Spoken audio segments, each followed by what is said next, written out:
At least 825,000 federal workers could be headed home without pay if Congress can't reach a deal to avoid the shutdown. Laura Meckler joins us from Washington with more on the tricky situation that federal agencies are facing. Hi, Laura. Hey, Sarah. So let's just get to the heart of the most awkward question here, which is who makes the call if someone's essential or not?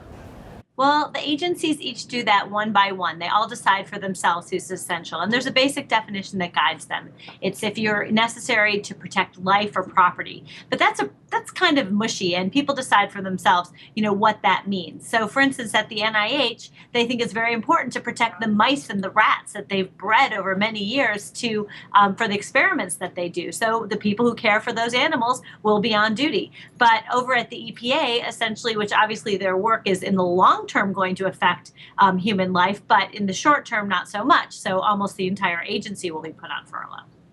So is there any sign, we know Congress likes to wait till the last minute, but is there any sign that congressional offices are starting to decide you're essential, you're not?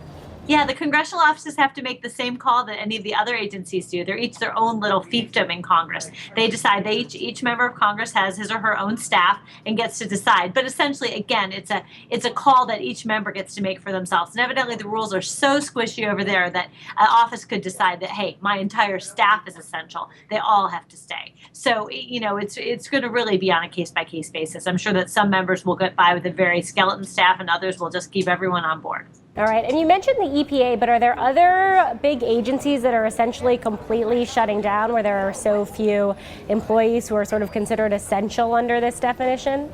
Well, there are some others. For instance, like the NLRB, the Labor Relations Board, it's essentially shutting down.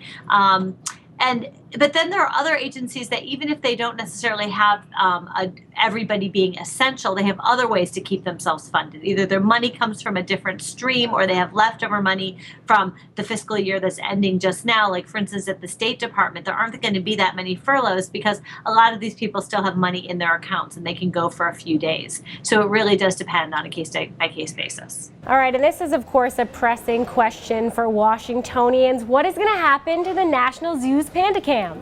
Well, this is not just a pressing question for Washingtonians. This is really a pressing question for all people who care about pandas, as I do. And I can tell you that the panda cam will be shuttered. No more panda cam. You will also not be able to go to the zoo itself or any of the other Smithsonian museums. But, the panda cam lets you watch that cute little month-old panda right at the comfort of your own desk, and it will be gone.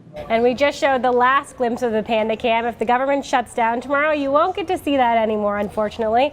Laura, thank you very much for being with us. And don't you miss it down here, Sarah? It's so much fun.